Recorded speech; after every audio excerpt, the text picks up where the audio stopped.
This is a Building Resilience Podcast, episode 178, Get Over It. Welcome to Building Resilience, a podcast where theory, practical strategies, and inspiring stories show you how to unlock your best life. I'm your host, Leah Davidson. As a certified life coach, speech-language pathologist, and nervous system resilience expert, it is my mission to teach you how to be more resilient to life's adversities.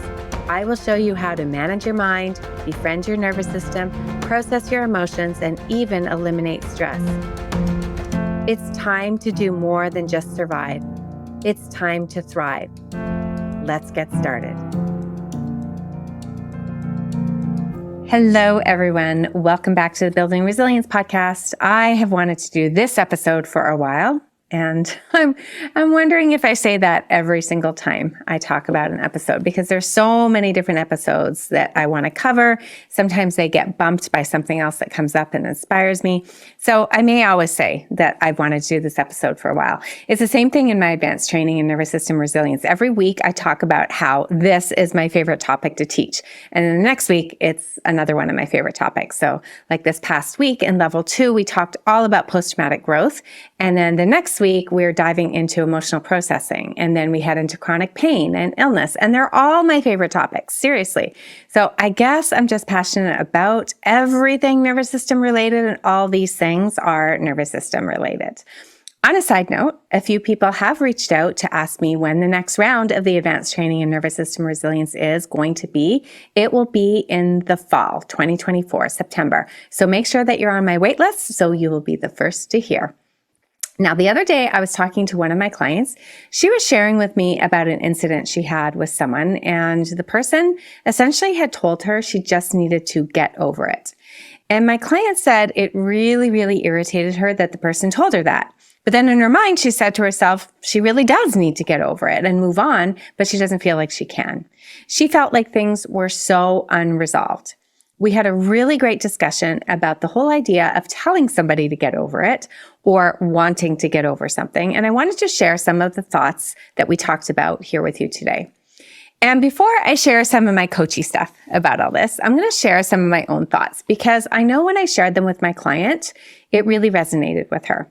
And the interesting thing is that sometimes when you share what you're feeling or the story that you have, the act of sharing is so therapeutic. That is how it was with my client. When I shared my perspective, she related to it and she felt seen and heard. Now, I've been in situations in my life where there have been a lot of injustices, a lot of drama, a lot of ups and downs. I'm sure you can relate. And being a blended family, we have had our fair share of challenges. And some of them, if I were to tell you, you would laugh at how ridiculous some stories are that I have. Some of them are quite unbelievable, actually. But I have very, very large legal bills that will show you they were very, very real. So there was a lot of stuff over the years that we have had to put up, especially in the divorce arena. Or there are incidents with other people where maybe there was a breach of trust or something that was very distressing that happened and made life very chaotic. Sometimes there was something that happened more in a professional realm where there was an injustice. Maybe there was some financial consequence. Or there have been just the everyday frustrations, the nature of being in a family, having an extended family. You get my point. Ruptures happen everywhere to everyone. We all have things happen to us in life, in our personal relationships, maybe with our partner, our ex-partner, our children, our siblings, our friends, our colleagues, our bosses, our neighbors.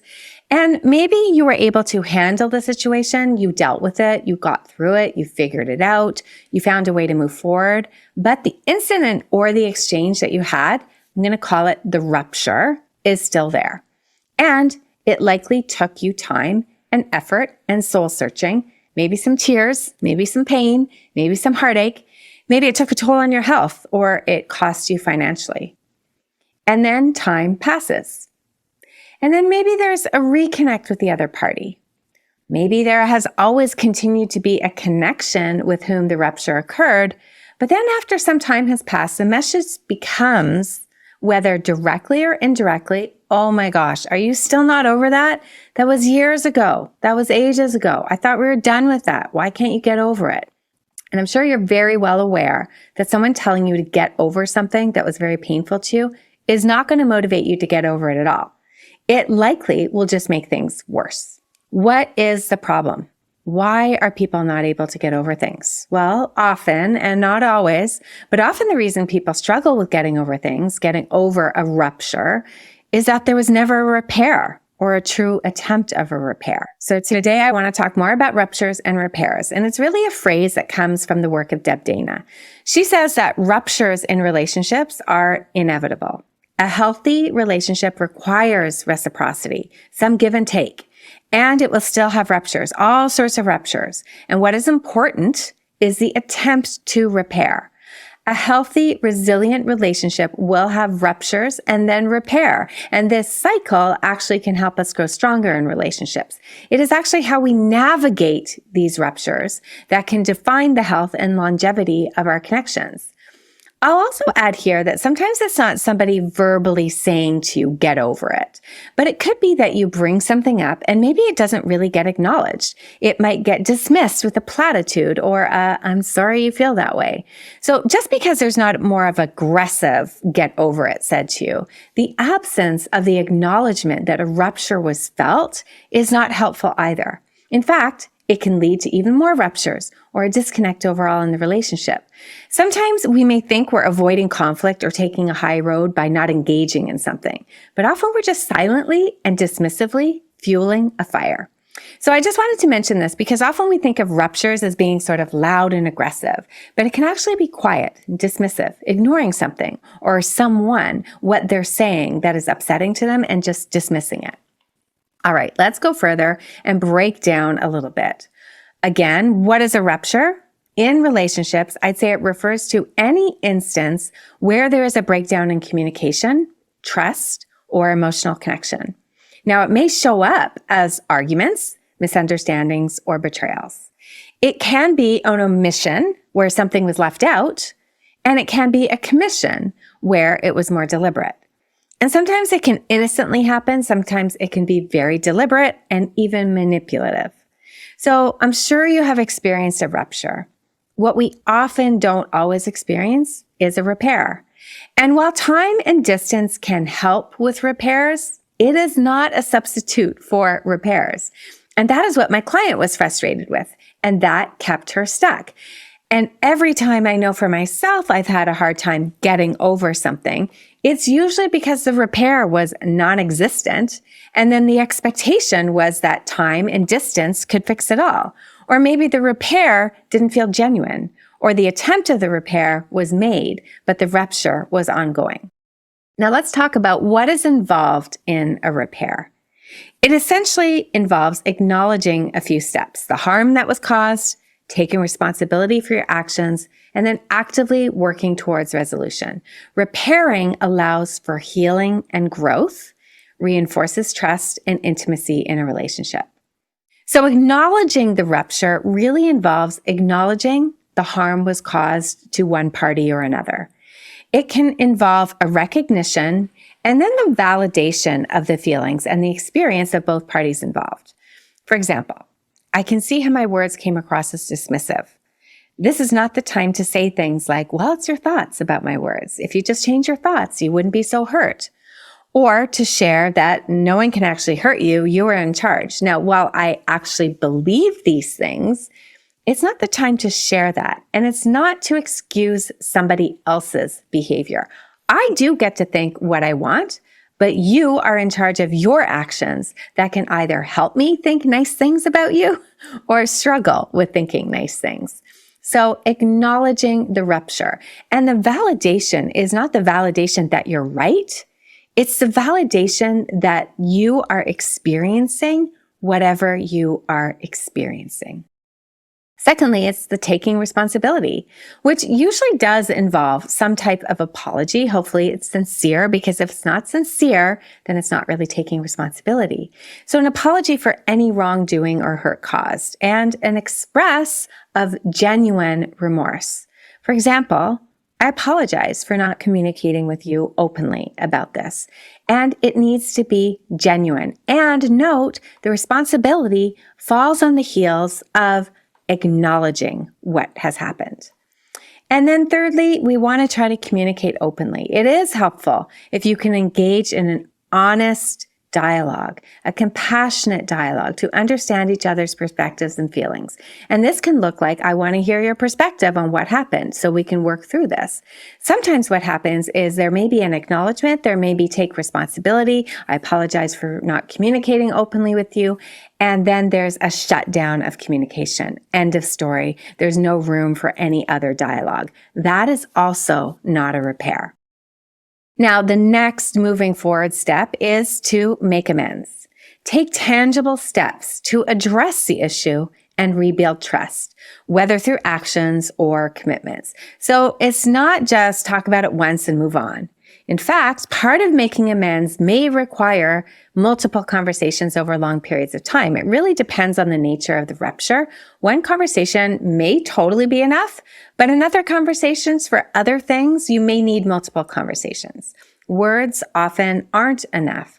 Often there requires a change of behavior, and it can take time and may take some setting aside of pride as well.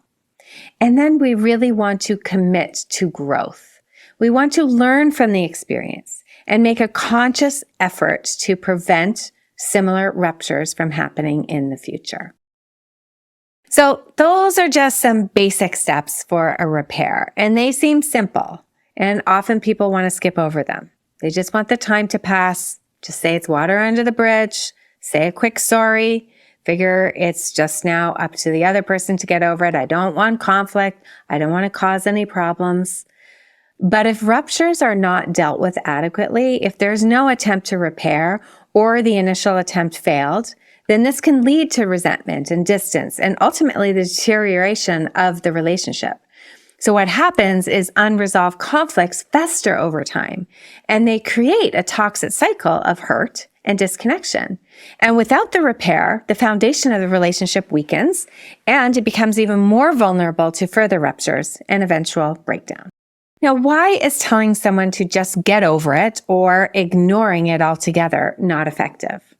Well, the first reason is, while we know it's not our job to validate other people overall, and while we do not need other people's validation for our own worth, it is nice to have, and it can really help to feel seen.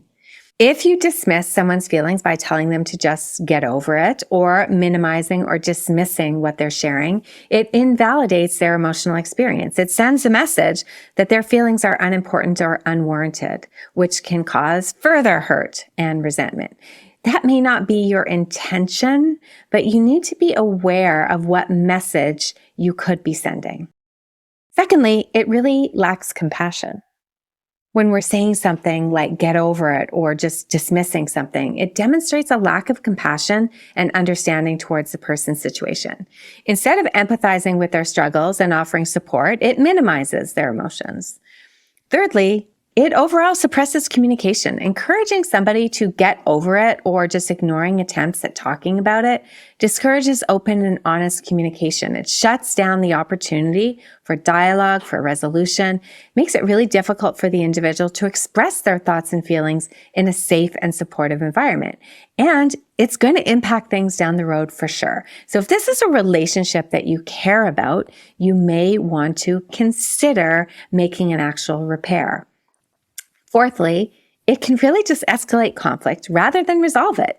It may lead to feelings of frustration or anger or hurt or further straining of the relationship, and then creates a cycle of resentment and distance. And lastly, it impacts trust. Being told to just get over it or being dismissed can erode trust in the relationship.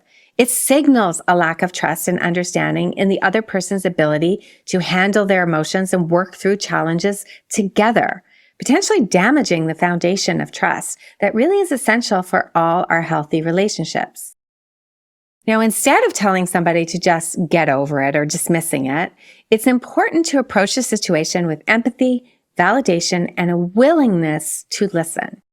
By acknowledging somebody else's feelings, offering support, working together to find a resolution, people can really build up a sense of trust and understanding, and it can be a source of connection in their relationship.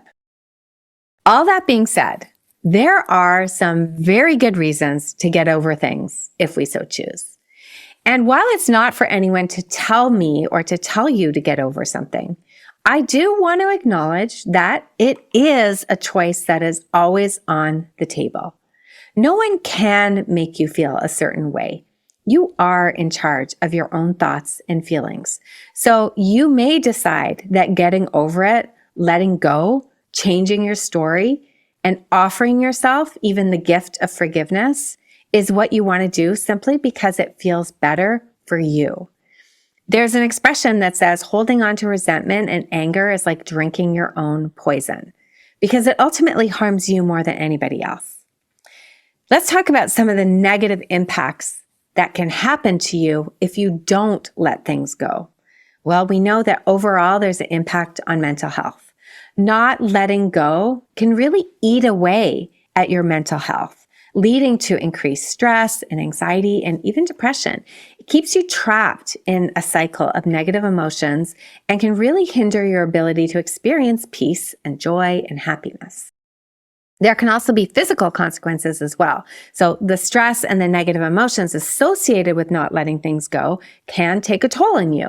It can impact your nervous system and keep you in a state of dysregulation, which then weakens your immune system, raises your blood pressure, increases your risk of developing different health conditions. It is not great overall. And then, of course, as we've already alluded to, it damages relationships overall. While having a rupture and not repairing can damage a relationship, there is the flip side of the coin that not letting go of things often will spill onto other relationships. I think of the example of like divorce. The spillover often happens to the kids. It also can lead to further communication breakdowns, trust issues, and ultimately the deterioration of important connections. Next, it really can block your personal growth if you are hanging on to resentment and anger. Not letting go prevents you from moving forward and growing as a person, keeps you stuck in the past, unable to really fully embrace the present moment and envision a brighter future. And lastly, it drains your energy. The emotional energy required to not letting go is exhausting.